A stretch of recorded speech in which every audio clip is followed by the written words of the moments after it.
Thank you so much for joining us for this morning's session. I'm Nikki Jovicic from LookUpStrata, and I'm also the Managing Director of Tower Body Corporate, and I'll be your host for today's New South Wales webinar. Strata is changing fast. Compliance requirements are tightening, legislation is evolving, and owner expectations are higher than ever. For committees, that means the days of reactive management are behind us. If buildings want to remain compliant, livable, and valuable, they need to adopt a proactive, best practice approach that supports both the assets and the community. Today's session is all about what that looks like in real terms. We're joined by Hugh McCormack from one of Sydney's most established strata firms. Drawing on decades of experience, Hugh will help us unpack what best practice actually means in the strata world beyond just ticking boxes.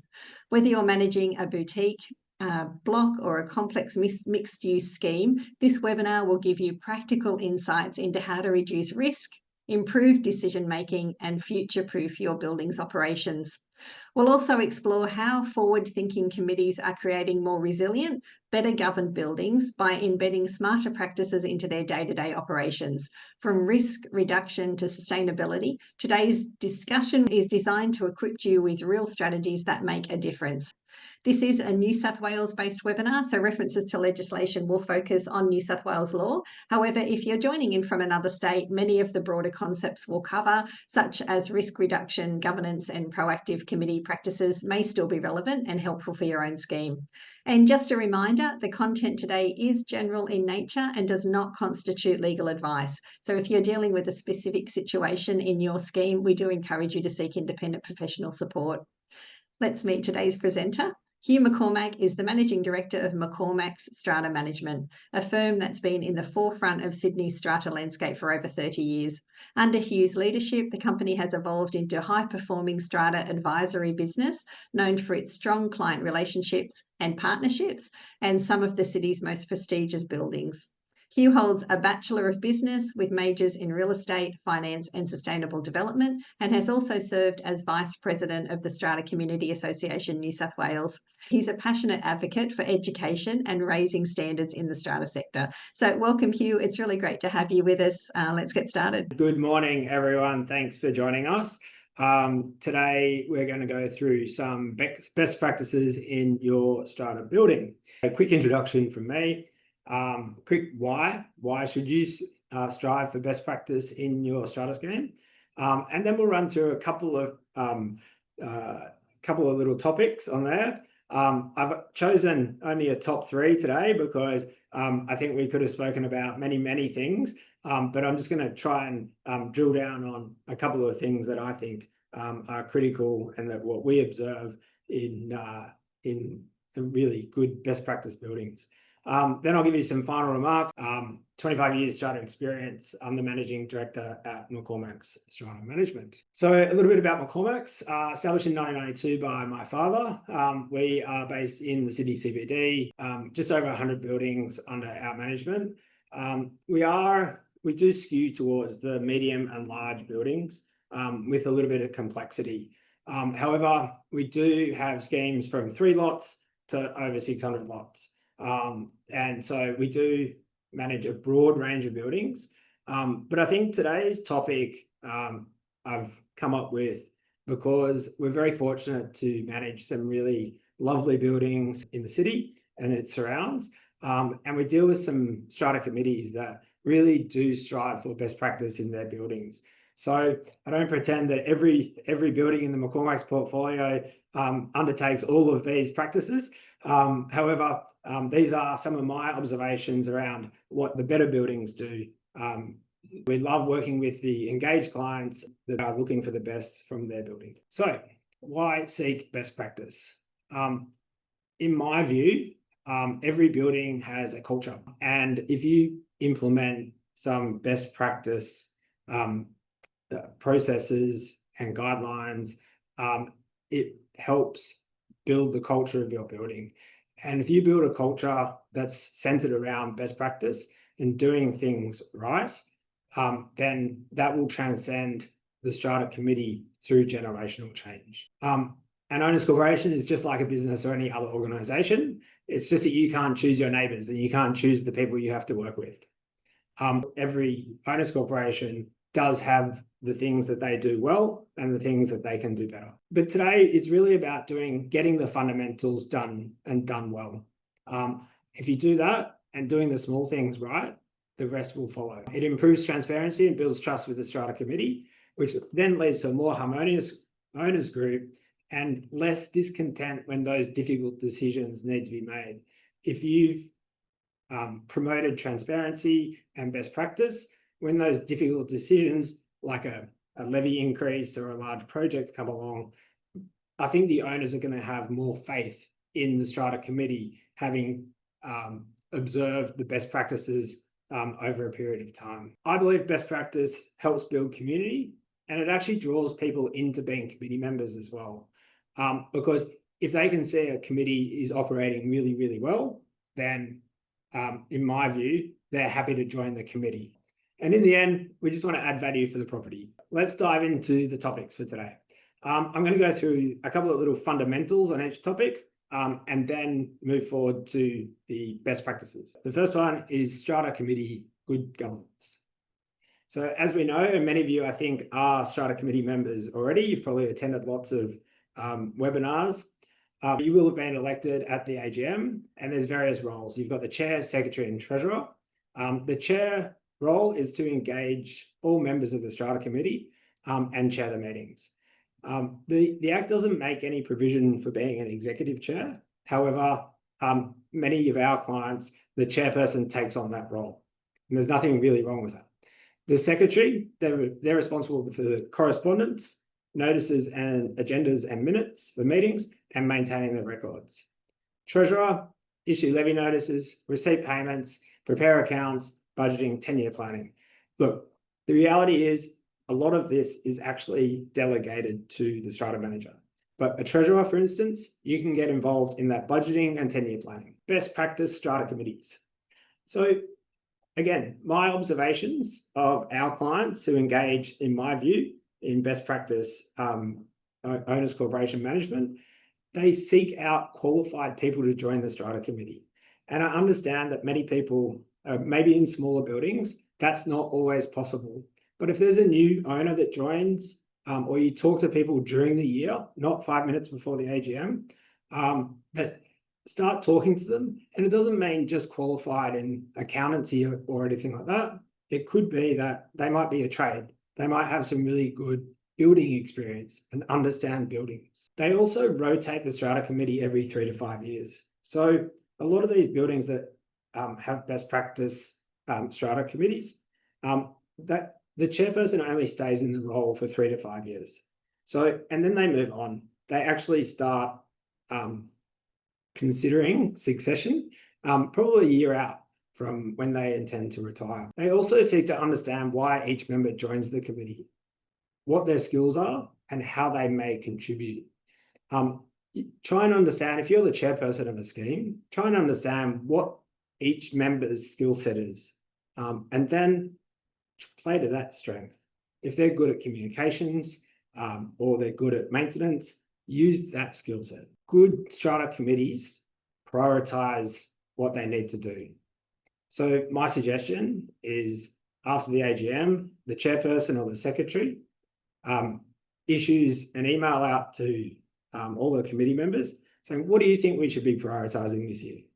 What do you think we should be prioritizing over 1, 3, and 5 years? And then at the next meeting, the committee can discuss those and determine the priorities for the year. And then that brings a laser focus to the operation of the committee for that year. And it leaves aside areas effectively for discontent. You may choose to survey the owners. If you serve in a larger building, you can use a survey monkey and things like that, and see what they think you should be focusing on. But again, you're not required to follow those instructions from the owners. I've seen some very interesting ones over the years. Utilize subcommittees, engage other owners, even if they're not on the strata committee, for high workload issues. One really important thing is to have processes. And I would suggest having written down processes and reviewing those regularly. So one thing is to hold regular strata committee meetings. If you have a building manager or you have a committee member who does a lot of the maintenance, or even a strata manager, you can set in train some spending and governance policy limits. So you'll see there where you might have 0 to 1,000, just go ahead with it. 1 to 3,000, 2 quotes, or and 1 approver, and so on. If you review these processes annually, it leaves aside any opportunity for ambiguity. If everyone agrees to those processes annually, so what are our expenditure limits? What are our invoice approval systems? What are our quote approvals? How are we going to deal with renovations, minor renovations, major renovations? If you just at the first meeting after the AGM, just agree that this is how we're going to operate, then everyone's on the same page. Just document those processes and procedures. And then if you've got a Google Drive or a OneDrive or something like that, store them and share them with the next committee members. Holding regular committee meetings is super important. And I know there's often a cost implication to doing so with your strata manager, but regular minimum quarterly strata committee meetings really promote transparency amongst the owner group. It keeps the committee members and the managing agent accountable. So if you put in your minutes who's responsible and for an action item, and then you set the date for the next meeting in 3 months, that person knows that they're accountable to the committee for coming back in 3 months and having actioned that item. Regular committee meetings protect the strata committee and individuals legally.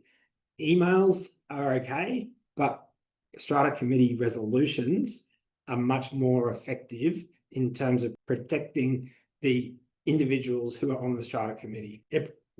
Committee meetings provide an opportunity for owners to engage with the strata committee and understand why decisions are being made. It's also a communication point.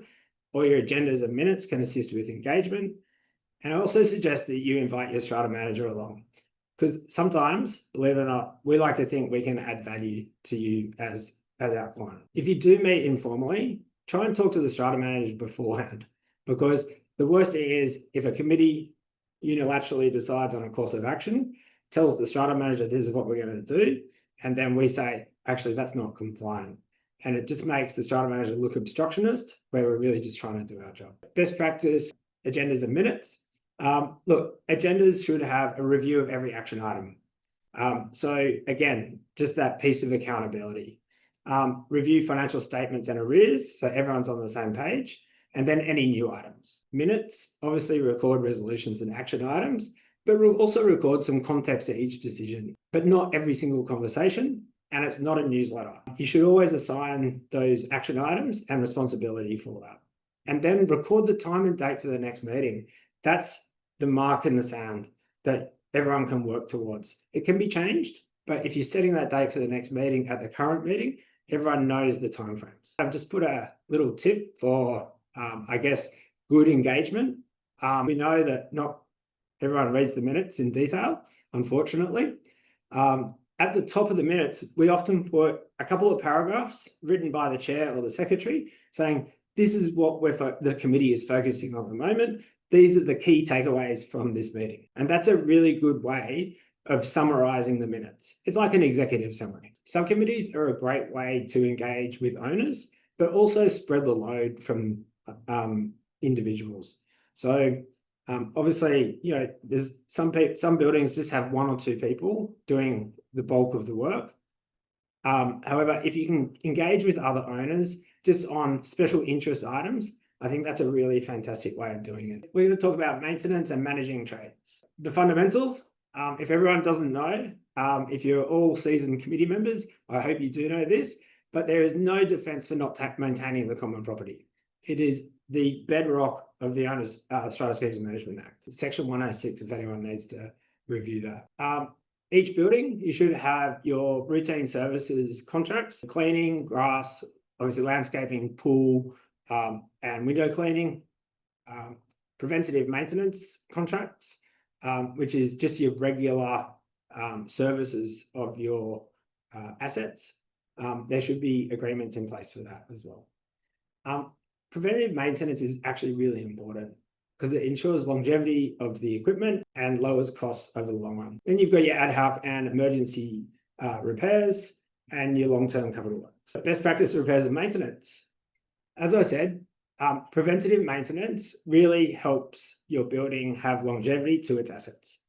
And as I said, it's going to lower the cost in the long run. If you're maintaining your pumps, your hot water system, your air conditioning systems, and so on, if you're doing that on a regular basis, if you've got a preventative maintenance schedule, then that's going to really help you in the long run, even though it might cost you a little bit upfront. You should have a really clear list of service providers there and their contract terms and expiry dates. If you don't, ask your strata manager. They should have your contracts register for your building.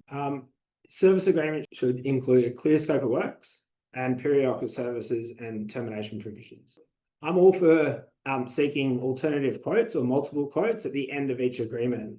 But I think where you've got a really good service provider and one that's looking after you, loyalty goes a long way, and it goes both ways. So I would always suggest, if you've got a good service provider, by all means go to the market, test the pricing. But if you're thinking about making a change based on price, go back to that person and talk to them. Because I really think that service providers, for the most part, do care about your building. Compliance, everyone should be aware of their fire, lift, pool compliance dates, but I'm sure your building manager or strata manager should really be taking care of this. Engaging with trusted trades, I really think it's important that you have a group of trades, plumbers, electricians, handyman, that know your building. If you treat them well, pay them on time, when things go wrong, they're the ones that are going to come. So 5 o'clock on a Friday afternoon when you've got a burst pipe, if you've built that relationship with a plumber and they know your building, then absolutely they'll be there. But you can seek preferred charge rate. So if you say, look, we want you to be our plumber for the next 2 years, but we want a discount on your regular rate, they might be able to assist you with that. Don't go chasing quotes for like every $300 job, because unfortunately, people A, may not want to come, and B, if you do it more than once, they're going to get sick of it. And so I would say set a limit, say anything under $1,000, we're just going to go with it. If you're unsure, maybe call around a little bit. So that's an example of a contracts register. That's what we have for all our clients. But if your strata manager, hopefully your strata manager might have one of them. But I think it's really smart to be able to have all your dates and know them, because some contracts, like lift contracts, often roll over for 5 years. So it's good to know that when that end date is coming up. We're just going to touch on 10-year capital planning. There's some changes in the new legislation for New South Wales, for those people who don't know, around the 10-year capital plan. Sometimes the 10-year planning can get overcomplicated. What a 10-year plan should just be an asset register, and that can be prepared by an expert and understand just the big assets that are in your building. Then it should have the life expectancy of each item and the cost to replace it. In my view, best practice is choose your top 5 to 10 items. That's your painting, your lifts, your carpets, your foyer, and your recreation facilities. If you group those together, well, not group them together, but drill down on each one of those, understand exactly how much it's going to cost, even in today's dollars, and then say, okay, we're going to replace that in year 5. And then all the other small things, like I see some asset registers that have every light globe and door handle in the building on them. And that to me is just noise. So if you put your top 5 to 10 items that might be hundreds of thousands of dollars each, but then just have a contingency for everything else. And then step that out over the next 10 years. And then say, okay, how much do we need to raise today to make sure that we are in a position to fund that in the next 5 years? In my view, you should review the 10-year plan every single year. And you might move carpets forward 1 year and painting out 2 years, because things are looking fine on the painting side, but the carpets are getting worn. So I think you should be reviewing that 10-year plan almost every single year. The other thing is, talk to your maintenance providers, talk to your lift company, talk to your handyman, understand what they think is actually going wrong for your building or might need repair sooner rather than later. Okay, so bylaws. Start with the fundamentals. Look, we all should know what bylaws are. They're just a set of rules that govern how people should behave and live in your strata scheme. The regulations provide for bylaws, and they may be added to or changed by way of special resolution at a general meeting. Then they're registered with LRS in New South Wales. But we recommend to regularly review and update your bylaws. Bylaws cannot contract out of the Act. When we say that, if the Act says one thing, you can't create a bylaw that says something else. Must be consistent with all other laws and can't conflict with any management statement or your strata plan. Critically, they can't be harsh, unconscionable, or oppressive. What does that mean? You can't make a bylaw that says no children, for example. Best practice bylaw enforcement. And I think for some of our buildings, or many of our buildings, that have this best practice mindset, I always look at their car parks, and their car parks are absolutely immaculate. And they might have a bylaw that says you can have a storage unit in your car space, but nothing else. And you go into those buildings and you see storage units and cars, and that's it. You don't see furniture and paint cans and things like that. It all starts in the car park. So the point of that is it's doing the little things right and consistently, then you're going to lead to better outcomes for the longer term. In terms of best practice enforcement, I'd say be consistent. Don't target one owner or another owner. They've had a party last week, so we're going to hit them with the car park bylaw. So it's about being consistent, but also being proactive.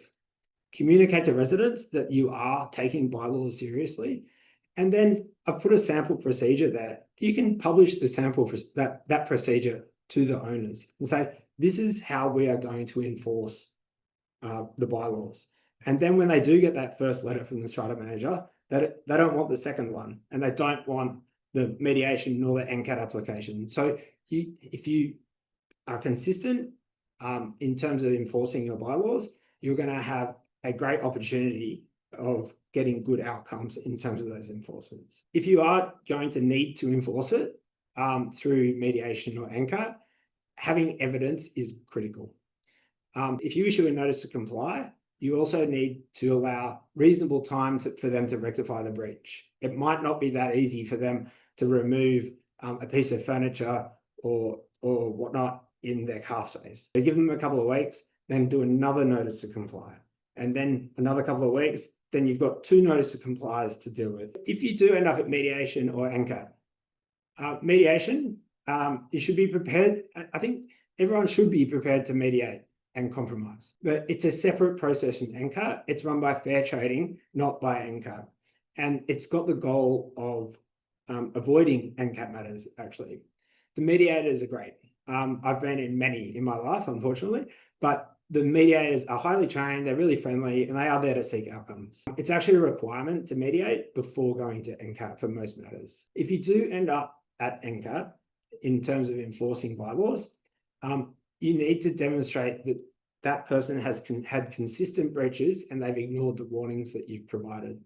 You must have evidence, photos, reports, noise reports, and so on. You must have photos that they have intentionally and consistently breached those bylaws. What I would say, rather than trying to seek enforcement of a bylaw, issue the notice to comply and seek an application for penalty for not abiding to that notice to comply.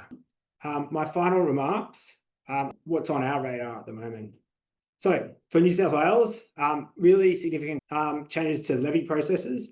Our view is payment plans are going to become way more common. The government has gone very much to the side of the consumer and the levy payer to provide opportunity for them to enter into payment plans. That may or may not prove to be problematic. Many strata managers issue debt recovery notices and charge the owner. That's now no longer allowed. And that means those costs that previously got billed to the owner are now going to end up on the owner's corporation. Strata committee training in New South Wales, it's going to be compulsory, and that's going to be provided online by Fair Trading. And finally, there's a 10-year plan that will be in a prescribed format.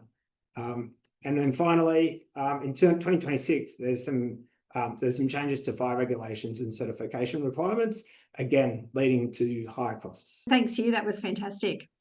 No problem. Thank you. We had a few comments from chat that I might cover. So one of them is there are owners who don't want to engage, especially investors. This makes rotating the pool almost impossible. Any suggestions to remedy this is welcome. It's often the case that you're going to have more owner occupiers on a strata committee than you are investors. Look, I would argue that for most or many people, this is their single biggest investment, and that they really should be looking after that investment. And one of the ways to do that is to be on the strata committee. That's my view of the world. How do you get those people on the committee? Look, I think setting priorities, talking to people during the year, understand, obviously it's harder to talk to the investor owners, I think, during the year, but also communicating through minutes and so on. If someone's retiring from the committee, put it in the minutes, put that note at the top of the minutes saying, look, we're looking for volunteers, and then also delegating to your strata manager, because just indicating that it's not as much work as they might imagine, because you can delegate to the strata manager as well.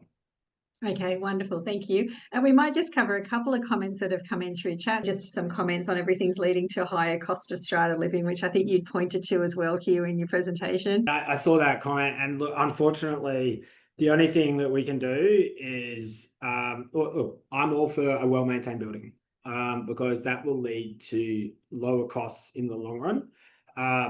But I think just, again, looking at trying to get preferred rates with your trades, trying to make sure that you're putting your services out to competitive tender, and then just looking at your budget, understanding exactly where your money is going each year, to say, oh, geez, we're spending a lot on our mechanical services. Do we need to replace that? Is there an issue there? And just taking a really very laser-like view of your financials. Smaller buildings don't have managers. How do you suggest we engage our owners? You don't have building manager, but you can still have strata committee meetings. You can still, talk to people in the hallways. Encourage people to come to the AGM. I think face-to-face contact, particularly even in a small building of 4 units, just saying this is what's going on in the building, explaining to people, why costs are going up and so on. I think you've got a good opportunity for engagement. I have a view that some people move into apartments for the reason that they don't want to engage. They're happy just to pay their fees. We're experiencing poor communication and a lack of transparency in our residential strata scheme. Emails about common property concerns often go unanswered, updates are rarely provided, and committee meeting minutes are delayed or unclear. The building manager attends meetings regularly and appears to influence decisions, which raises concerns about their involvement. There's also been no notice of an AGM in over a year, and questions from owners are often ignored or discouraged. What can owners do to improve communication and ensure greater accountability from both the strata and building managers? And is it appropriate to involve fair trading or mediation in these situations? I don't think you're at the fair trading mediation point yet. But if you're receiving poor service and lack of responses, I would say you probably either got an overwhelmed committee, and maybe even a burnout strata manager who's got a lot of work on and so on. You've got a building manager, which I would have thought should help the situation. But I would say, if you can get say, can I help in any way? Is there anything that I can do to assist in that communication? What's the committee dealing with that I can assist with, in terms of dealing with the building manager? You're only required to hold an AGM once each financial year. And what that means in New South Wales, unfortunately, is that effectively you can almost go 2 years without holding an AGM. It's up to the secretary of the scheme to call the AGM. But look, in my view, I think you potentially want to think about a change in strata manager as well. Proactive versus reactive. I've recently moved into a pre-1979 strata complex that's in need of regular building maintenance. The committee and strata manager appear to be working reactively, organising expensive engineers when items become major rather than using local trades to keep maintenance up. Is there any requirement for strata managers or committees to have a planned maintenance schedule for buildings? Is it a good idea to organise a yearly on-site walk around and discuss what's needed and then develop a budget to hire local trades to do the work? I'm not on the committee yet, but I'm waiting for the next AGM. There's no requirement to have a preventative maintenance schedule, but best practice, I think it's a really fantastic idea to have one. I think a walk around with the owners and the strata committee and even the strata manager is a really great idea. And then just putting a list of items together. And then, as I said in my presentation, I think having local trades is actually a really positive thing.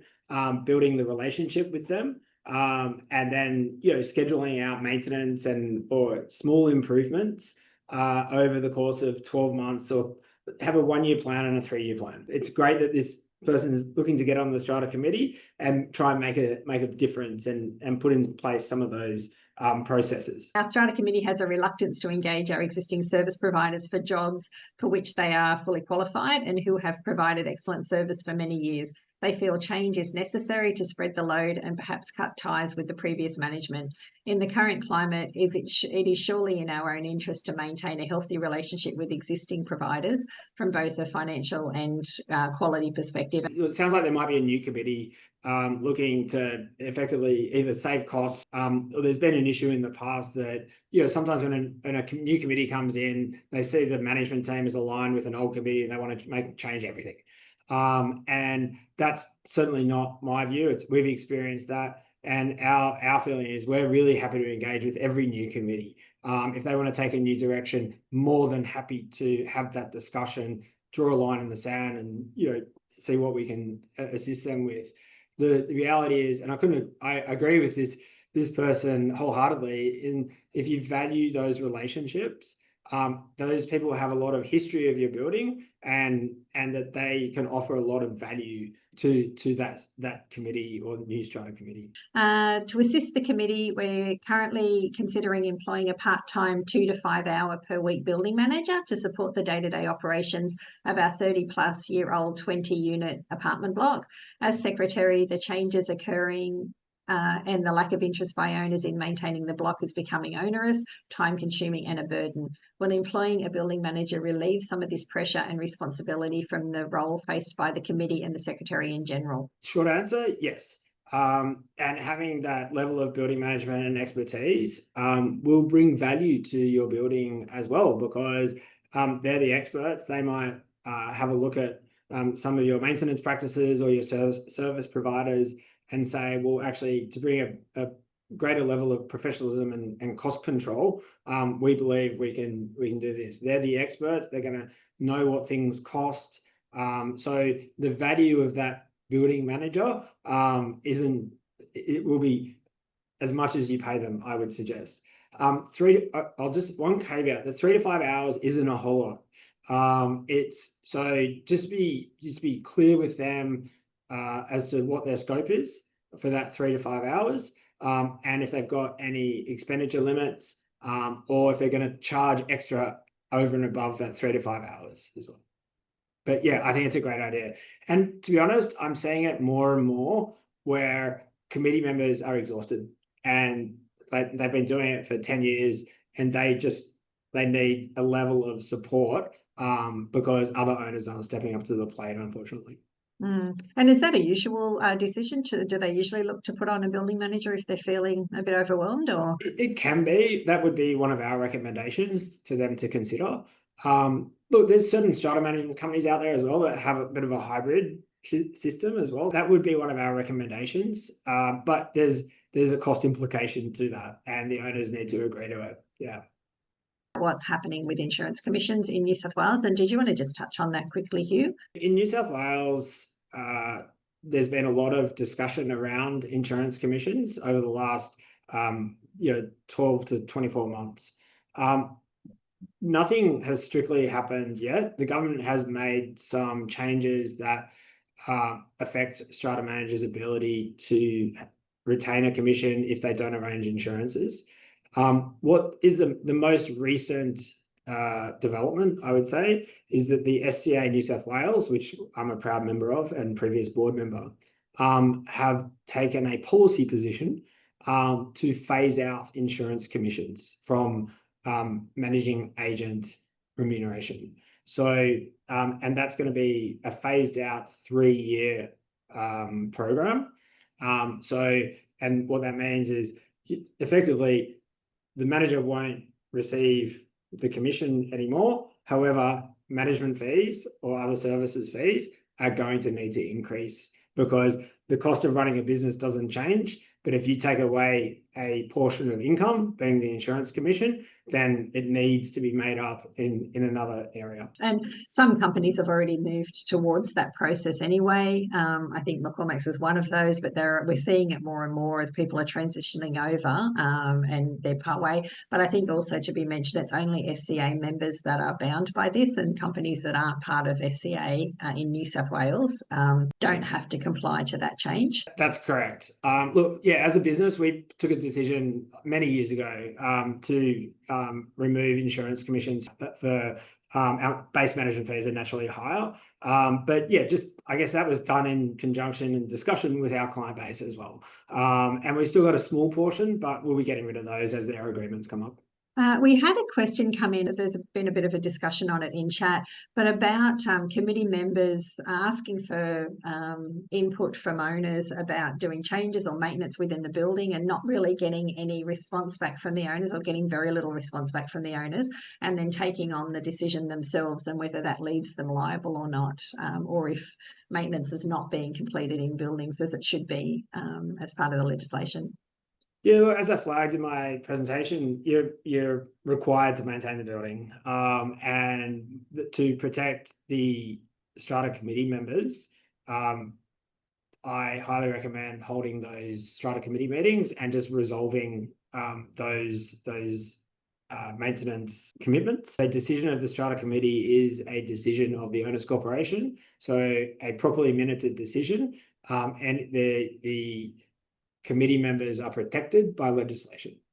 So if you're not getting a response from the owners, in my view, look, some of the best run buildings have very little owner engagement because the owners are very, very happy with what the committees are doing as well. So it's when things don't go well that people come out of the woodwork. We recently updated our bylaws, but no one enforces them. What role should the strata manager play in helping committees implement and monitor compliance, and what constitutes best practice, enforcement and follow-up? Being consistent and fair in the enforcement over a long period of time will create a really good culture of compliance. It doesn't happen quickly, unfortunately.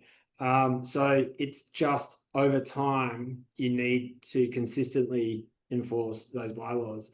I think having just renewed the bylaws, maybe now is the opportunity to communicate to the owner and resident group that, hey, we've got a new set of bylaws. We want to take these seriously. And from now on, we're going to actually take a firm enforcement action in respect of breach of bylaws.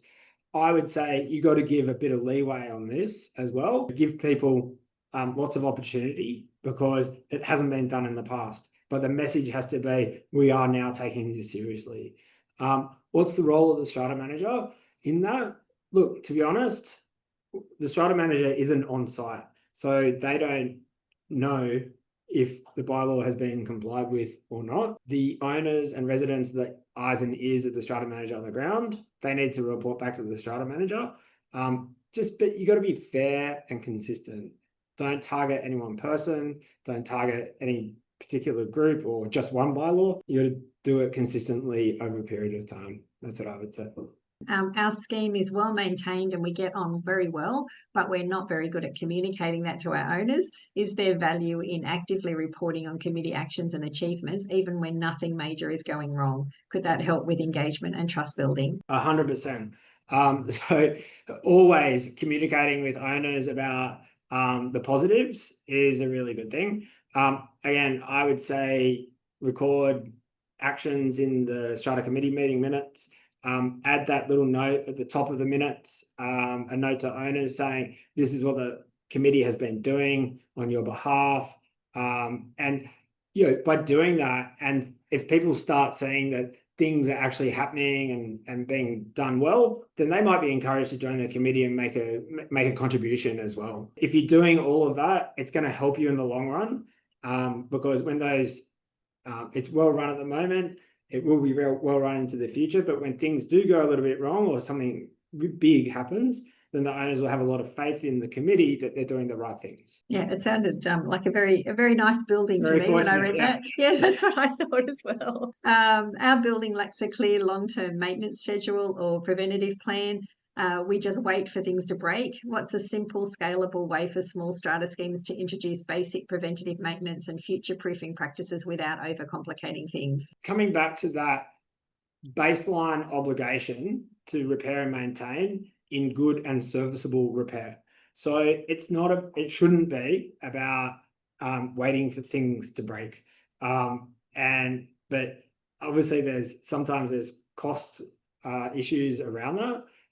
But I think just having a list, determining your priorities as well. So these are all the things that are wrong with the building. We've only got a certain amount of money. What's our priorities? And then discussing that with everyone, the owners group, the strata committee, and saying, look, if we don't do this now, then it's going to cost us a lot more later. Okay, there is an ongoing power struggle between a few dominant committee members and the rest of us feel shut out of key decisions. What are some best practice steps we can take to encourage more balanced participation and decision making? This is probably the hardest part about strata, where we're in a democracy. The owners have elected certain people. Certain people are more energetic around certain decision making and having a very firm view of the direction for the building. But again, I would say regular strata committee meetings. I assume this person is on the committee already, but is kind of being sidelined. And then at the next AGM, talking to your fellow owners and saying, look, I think there's more to be done here, or there's getting other people to join the committee. Look, it becomes a bit factional, and that's really unfortunate when that happens. Unfortunately, that's the politics of an owners corporation, and it's really difficult. But strata committee meetings, record decisions, have robust discussion, and then if that doesn't work out, then next AGM, talk to other owners as well. That's probably the hardest part of owners corporations, when it gets into lobbying and factions and so on. It can, that's not the fun parts of our job. No. Okay, our strata manager is responsive but seems reluctant to challenge the committee on questionable decisions or poor governance. Should our manager play a more proactive role in ensuring compliance and advising the committee, even if it causes tension? The strata manager probably knows that the strata committee is the one that is effectively going to be responsible for recommending renewal of their agreement. And sometimes there's a reluctance to stand up to the committee. I'd say, it's great that they're responsive in the first instance. That's probably one of the biggest criticisms you hear out there of strata managers, that they're not responsive. They don't reply to me because they've got a lot going on. So I'd say that's fantastic. But look, I form a view that you're better standing up to a committee than in the long run. And 9 times out of 10, if you tell them what the law is and how they should be doing things in a way of best practice, finding solutions, like they might have an endpoint in mind, and we can provide a solution that's compliant with the Act, then you're going to be respected by the strata committee and the owners more so than if you sort of bend the knee to the strata committee. So I would just encourage this person to reinforce with the strata manager that they have the support of the owners group as well. Okay, wonderful. Yeah, when I was reading that, I picked up on the bit, even if it causes tension. I guess that there would be a push to try and do it without causing tension, if that's possible. Absolutely. If the strata manager is providing frank advice in compliance with the Act, then that will earn the respect of everyone. Anything that you'd like the audience to take away from the session today? Thanks, Nikki. Look, I think in terms of today's session, the best practices we spoke about, not every building and every committee is going to be able to implement all of that. But I hope if you just got one nugget of gold or two nuggets of gold out of the presentation, and you can take that back, whether it be holding regular committee meetings, whether it's understanding your service agreements, whether it's dealing with and trusting your trades and building relationships with your service providers. I'd be happy if people took that back to their buildings. Excellent. One of the things I really liked that you mentioned was the executive summaries of the minutes. I thought that was a great idea. It really works because, yeah, like minutes can be very wordy and confusing. And we know that, unfortunately, we put a lot of effort into doing really good minutes at McCormacks and clear and concise. But we understand that, yeah, people don't really necessarily read them in detail. You would hope that that would encourage people that don't, they open up their email, they see this great big long minute thing, and if they just see that executive summary, even if they're only reading that executive summary, at least they've engaged with the information that's been provided to them, and they have a bit more of an idea of where the committee's going and what's happening in the building. Absolutely. Yeah, fantastic. I might even pique interest to go and read further down. That's right. Refer to item 3.1. Yeah, which is great. So yeah, really good point. I really like that one. All right, that was wonderful. I thank you very much, Hugh. Great conversation. Really enjoyed it. I'm sure our audience did too. Thanks very much, Hugh. We'll see you for another session, I'm sure, in the future. Thanks, everyone.